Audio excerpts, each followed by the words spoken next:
time for a beloved segment on, not that Pat's segments aren't beloved, but they sure aren't from him. No.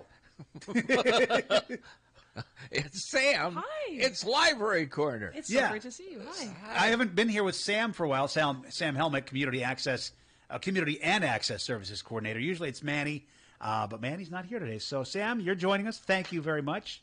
I won the coin toss, so I got to come this month. It's great. We just had an off-air conversation about how smart Jim Hunter is.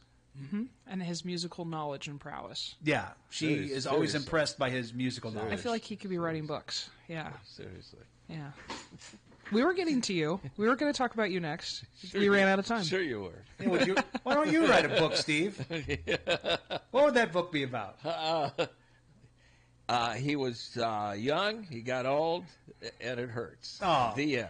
Your puppy would make it, though, right? There would be at least a chapter dedicated to your pupster? Yeah, my pupster passed away. Oh, honey, I'm so sorry. Thank you very much, Sam, for bringing it up. Oh, man. Okay, well, this was good. This was a very small Library Corner segment that will now remain in. Oh, no. No, I'm sorry. She did. Yeah, I'm so sorry. It's been a couple months now, right? 13, yeah. Oh, yeah. my friend, I'm very sorry. Yeah. On that note, Manny will be coming back next month, I promise. She's over all the libraries. Oh. In the world. Oh, we've talked about that off the air, too, about where you've been the last few weeks. Yeah. Oh, shucks. So it's been wonderful to learn how other libraries are doing it around the nation, but also around the world. I just came back from Brisbane, Australia. I had to flush the toilet to see which way it spun. That was the first thing I did as soon as I got off the plane. Kangaroos? Kangaroos? They're wonderful, and they come with pockets, so, it's fantastic. They're kind of like deer that will punch you in the face, aren't they? They are deer on steroids a little bit. Yeah. Uh-huh. Yeah. But they will punch you, won't they? You know, I mean, they did Sylvester. You know, I never got into an altercation while I was there, but I was only there briefly. So. But it was absolutely stunning, and it's amazing to be on a different hemisphere this time of year and then come back to 50 degrees outside. What happened, friends? Yeah. Did you see some 50? That would have been warm, come back to that. Compared to this. Oh, my goodness. Those snow flurries outside today. Hey, what is the difference between like an American library and was there anything where you saw overseas something in a library that maybe you hadn't? American libraries either don't do or don't accept, or maybe you thought this is kind of cool. So it's sort of fascinating because we have the Library Bill of Rights, which is founded in the First Amendment, and that's how libraries operate and traditionally navigate policy and procedures and processes. And in the absence of the First Amendment, some of the things that we take for granted, the right to read, the right to think freely, the right to associate, the right to speak whatever you'd like to speak, are not necessarily core or necessarily taken for granted like you would have here, because you and I have not known anything else. And then to get to talk about the Library Bill of Rights, which was written in Iowa before it was adopted by the American Library Association in 1939, is sort of fascinating too, because I'm not only taking libraries out to the greater world, but I'm getting to share a little bit about what we do that's so special. It is really fun to get to brag about this community and its love for its library and how they resource it and support it, and about 115 people come in every hour, and how we have the largest circulating collection in the state, and how you also support a bookmobile that has 31 stops 5 days a week. That's incredible. Wow. I mean, it is. I do see it everywhere. You guys give me a lot of good news to share with the greater world, so thank you so much. We haven't even got into the prepared topics yet. Wow. I have prepared topics here. I got them somewhere here. I did print them for you. Oh, are we going to talk about some highlights happening at the library right now? I think we probably should. Okay. I do like it says to get here by 8:25, and we went late with the news. I feel bad about that. Sorry. Oh, that's okay. Wait. We don't follow too good of a schedule. Hey, No, any chance I get to see you is a good chance. We're not professional. No, we're not. It's fine. Oh, I'm so glad to be with you whenever you'll have me. Yeah. Well, chronologically, the first event is Let's Move the Needle, book launch and community crafting event that will be Sunday, December 1st from 2 to 4 in Meeting Room A. What's that about? Oh, so Shannon Downey wrote this wonderful book called Let's Move the Needle, and she is a craftivist. And so essentially she uses her skills to build community and talk about topics that are really important to those communities, and to kind of engage and stimulate action. And so I think that's absolutely fascinating. Some of us are great orators, some of us are wonderful painters, some of us move in political and legislative circles, and some of us use physical crafts as our craft to move our communities forward. And so we're going to meet Shannon, we're going to listen about her book, and then we're going to talk about how you can create craft prompts or craft stories or craft exercises that help us talk about broader community conversations in kind of like a third-person way. That's what's powerful about stories, is that you can talk about difficult or complex topics, but it's third-person narrative, so there's sort of like this distinction between what is happening with us as a society and what's happening to the characters in the book. And so I really like this kinetic element with craftivism with Shannon and how she's going to be able to tell us about the life-changing work of crafting in a community. That's going to be in Meeting Room A on December 1st, and I cannot crochet or needlepoint to save my soul, but I have some hope that some of her tips and tricks will save me. So you're trying, you just haven't gotten there yet. Yeah, I am a work in progress, as is every single craft in my craft room in my house. Yes. And then what I like about it is that it complements a digital resource that we have called Creative Bug on our database library. Creative Bug is an array of craft activities and exercises and instructions that you can access anytime and just sort of do a self-paced learning. And so that's actually how I'm learning to crochet right now, is just step-by-steps through Creative Bug. So you can check out the book, you can come to the event, and you can hit us up at icpl.org to find Creative Bug and play at your own pace. I was just remembering a dream. This is not related to anything you've just said, but for something, I had a dream where I had a library card, but it was my old library card from the 80s, and it was still good. Oh. Like the old yellow ones? Yes. You have a classic? Yeah. I don't have it, but I had a dream that it was just in my wallet all the time, and I used it for the first time in forever. So we have the yellow ones. You can still get the classic. Oh, okay. And if you haven't been renewing it again and again and again, we might have to reissue you one. But yeah, it's been a while. It's kind of fun. Did you ever have one with like the little like metal bands on the back? Like I'm ancient, and so my first library card had like a little metal strip. It might have. Yeah. But those yellow ones. I remember you had to sign your name on the back and like a little field there, like a Yeah. white sort of raised field. It was like the first time I felt like an adult in society. Yeah. I think I was all of 4. They had to get a stool on top of the counter for me to reach the counter and to sign it with my big swoopy circles. Yeah, I was probably like not even 10 years old when I got it. And you don't have a credit card, you don't have a driver's license, but you had that plastic official looking card. All of a sudden, I was a member of the community. I was actively engaged in society and checking out, 10 books at a time, friends. Like, yeah, that's privilege. a little high for me. Yeah. So, that's a bit much for me. I have my 6th grade Rock Island high school library card. Yeah, you do? Yeah, Oh, yeah. that's fantastic. Yeah, it's I got it in this plastic thing with an autographed picture of Sonny and Cher. What does it take to get a library card now? We can get back to this list in a second here, but I'm curious. Like, let's say I just want to go and get a library card. Do I do it online now? Do I go into the library and fill out paperwork? Do I need a legal ID? We don't want you waiting on us when you're home at your pajamas and we're at bed asleep, right? Because the library has wonderful hours, He is 7 really days a fetching week. in his pajamas.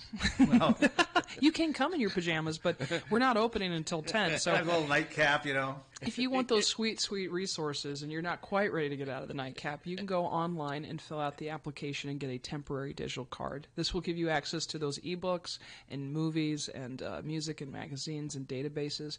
In about 2 weeks, we ask you to come in your pajamas or what have you, and give us a moment of your time so we can give you the physical card. At that time, we'll ask you for a photo ID to prove you're you and a piece of current mail, because any resident of Iowa has access to the Iowa City Public Library through your state tax dollars. You can actually belong to pretty much any of the public libraries in the state of Iowa, which I think are about 544. Through a program called Open Access. And so by showing us where you live, this will help us understand if your municipal dollars are paying for this level or if your state tax dollars are paying for that level. And once we lock that in, you're good for about 2 years. Yeah. Okay. So, but I don't want you to wait on me, so it's really nice to have that temporary card, because could you imagine like it just the impetus hitting you and it's like 3 o'clock in the morning and you want this ebook and then you have to wait until we're open 7 hours later. So I really appreciate the fact that we can give you something temporary. It's a college town. People have odd hours. Oh yes, they do. Oh, and I have odd hours.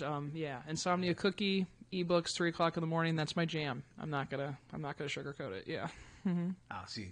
Yeah. I don't think he meant to do that. Sugarcoat, Yeah. cookie. Yeah. Oh. I got it. I see what I did there. See what you did accidentally. there, yeah. Oh. Yeah. Okay, we were talking about pizza too before we got on air. So pizza and cookies. I'm starving now. We're not even halfway through this interview. And I'm starving. I'm sorry. Well, we can get through the interview because we've only gotten through one thing so far. Less than a week after the Move the Needle event, there is the what is the Iowa City Public Library Friends Foundation? Yeah. Oh, it's okay. I just saw the acronym, and that's what I thought it was. You rocked that. They're having an arts and crafts bazaar Saturday, December 7th. Yeah, can't they from just 10 to have an 3. arts and crafts normal? Does Yeah. it have to be weird? Why does that have to be odd? Well, we're doing the normal on the 1st, right, with the craftivism. Yeah. So now we got to like jazz it up a little bit on December 7th. That's a Saturday, and it's going to be from 1 to 3 in Meeting Room A. What is happening right now in my help desk, because members of the community are bringing wonderful crafts and pieces of art that they are donating to the Friends Foundation in order to sell at this bazaar. So if your form of supporting the library goes beyond using it, which is the best form of supporting the library, if it goes beyond writing a check or donating your time, you can actually donate your talents and treasures this way. And it's a very personal way to support the organization and allow us to enhance the resources and programming that we already have. So if you are interested in donating crafts and materials, you can come see me on the first floor at the help desk. And so it's a really cool job to have, because I get to see like all of the quilts first, and all of the art pieces, and all of the like jars that have been made out of clay. And I'm going to be broke, friends. That's what I'm trying to tell you. Like, I got to see the materials before we sell them at the bazaar, and I'm buying them all. So Now, there's some quality handcrafted stuff you can get. I've seen in this town specifically. Some of the fundraisers we've done where people have donated like a hand-knit like Hawkeye blanket or something like that. oh yes, Yeah, there's lots of cool stuff you could have. At yeah, an my event like mom this. makes beaded jewelry, and so she donated to the cause. And I'm like, I promised to get it there, and it was, yeah, it's really wonderful to see a piece of yourself go to the library for this cause. So if people want to make a craft and donate it, they could just contact you at the ground floor. Yes, they can just pop First over floor. to the help desk, and we'll take care of them. They can also call the Friends Foundation if they have questions about specific pieces that they'd like to donate. It's wonderful, and you're right. We're in an artistic town, so the level of crafts and treasures right before the holiday season for gifts, perfect. Very nice. And that'll be again December 7th in Meeting Room A from 10 a.m. to 3 p.m. Mm-hmm. And then this next one I may take advantage of. It is free drop-in DIY gift wrapping. Yeah, well, I assume that's for those of us who can't wrap with And, a listen, I had somebody come in from the library like years ago and try to demonstrate this to me, how you could do this.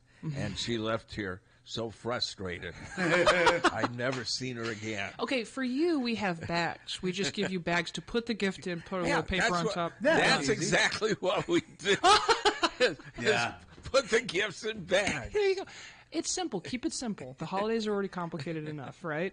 But for some of us who like to have a little panache and a little like crafting, what's Well, wonderful? maybe they should be put in Hy-Vee bags, but I Oh, Hy-Vee bags. Oh, that's fancy, yeah. That's a choice. Yeah, that's an optic. Yeah, I draw a little ribbon newspaper stuffing. Yeah. I love that. Santa brought this for Hy-Vee. Apparently, Hy-Vee, where are you? Your gift is ready. It's under the tree. Oh, that's funny. Well, if you'd like to give it another go, we would absolutely love to see you at the Digital Media Lab. We have scissors and ribbons and tape and donated paper that folks are not going to use, and we run this wonderful program every year. It has already started from November 15th to December 31st, so you could get one of those wonderful crafts at the Craft Bazaar and then get it wrapped upstairs, and you're ready to go. I don't know that Jen will let me near scissors. So just point it out. You will show people how to wrap gifts. You won't be wrapping it for people. We I don't- can't just bring gifts. Say, can you wrap this for me? Yes, it does. Yeah, we are very happy to give you pointers, but that DIY is probably we don't want to take the holiday magic away from you. It's such a pleasure. I can see where that could be. Yeah, where I know how I wrap. So It ain't good. my one hat trick is, you know how you take the piece of ribbon and you just like slide it against the scissors and it curls? Yeah. That is the only thing I contribute to this endeavor. Yeah. I use a lot of tape. Do you? Oh, a lot of tape. A lot of tape. Well, this doesn't fit quite right. Well, Well, that's nice because it makes the unwrapping experience longer. It lasts longer. it looks like it's wrapped by a child, so it makes everybody feel younger. My parents, me. I can't. Oh, that's hilarious. You It just actually is something I do dread right before the holidays, having to wrap everything. and I pay Yeah? people to wrap stuff because I can't. well, Or we get bags. I mean, yeah. bags? Well, folks are donating all kinds of nice stuff, so there might be a bag or two in there if you want to pop up and look. You can also bring your own. So and if the you cat loves it when I bring a bag home. Oh, yeah. That is my gift for my cat, Rilke, is I just get her the box that some other gift came in, because that's really all she wants for Christmas. I went out, and I posted pictures of this on Facebook. I went out, and I got a cat house. Yeah. It's in the house, but it's carpeted and everything. And I took it out of the box, and I set it up, and she won't use it, but she sleeps on the box. That's a mighty fine box over there. That's the greatest box ever. That was the same thing with Rilke's scratching post. I'm like, yeah, that scratching post cost me $120. That box, that's what it came in. Yeah. That's hilarious. Yeah. Oh, man. It's the thought that counts when it comes to gifts. So you can bring your own materials and just hang out with people and wrap together, or you can use the materials that have been donated to the Iowa City Public Library, and we love to see you in there. It's quite festive. Now, I notice this is through December 31st. Is that just if people forget Christmas, or... You got that extra week? Yeah, we kind of got that extra week because, sometimes folks celebrate the holidays a little bit after the official day on the calendar. And and there's different holidays, too. That's true, too. There are different holidays in the season. We have a interfaith community that we like to support in that way. And then some of us have, like, Friendsgiving, and some of us have, like, get-together on New Year's. And so this is actually when I'll be giving gifts to my friends because, frankly, I will not have them out of the Hy-Vee bags until December 30th. So... So that's going on, as we mentioned, through New Year's daily, every day, right, in the second floor? Every day on the second floor. So you're going to go up the elevator steps. I love my friends at the reference desk, but we're going to blow right past them. We're going to go to the back wall and find the digital media lab, and we'll have new friends there to help you. There you go. And finally, want to go over just some of your Thanksgiving hours and holiday hours and stuff coming up. Yeah, so the library is open 7 days a week around holidays, though. Sometimes those hours are just modified to support staffing and observances of what we're celebrating. So on Wednesday, the library will be open from 10 to 5 on the November 27th. On Thursday, the 28th, we will be closed for the holiday. We will be open again from 10 to 6 on Friday, November 29th. And then if you want to hit us up on the Bookmobile, we would recommend that you look at the schedule on the Bookmobile page because now we're also getting into that season of weather closures. So I always recommend that folks hit up icpl.org and then just look at our hours and our Bookmobile page and our array of services because they do reflect the climate outside, particularly if it's the Bookmobile. Well, and your online never closes. Never, absolutely. We're living in your pocket, which is really nice with that digital card. Yeah. Right? Yeah. That's the only life I've had in that pocket for some time. Well, remember, there are digital newspapers then and digital magazines as well as ebooks and audiobooks. There you go. That pivot. I don't know if I landed the plane on that one, but I tried. Yeah. You've just described the show. I tried to land that joke. I don't know if it worked, but I could just move on. The French gave me a 7.2 on the landing. Oh, boy. I really appreciate you all, though, giving the library a corner. Usually we don't like when people put baby in a corner, but the library loves to be here. I didn't come up with the term. I know, I absolutely love it, and I appreciate that you let us remind the community that for every dollar they invest in their library nationally, you get a $9 return on investment, and that we are here to serve and support them, and that the information on both of those floors in the Bookmobile are, frankly, opportunity on cold storage. We're just waiting for you to come in and breathe life into them every single day. And all this stuff is available at icpl.org. You can just go to the website and find out about everything that's happening at the library and all the hours and all that other stuff. Yes, thank you so much. Thanks a lot. Thank you.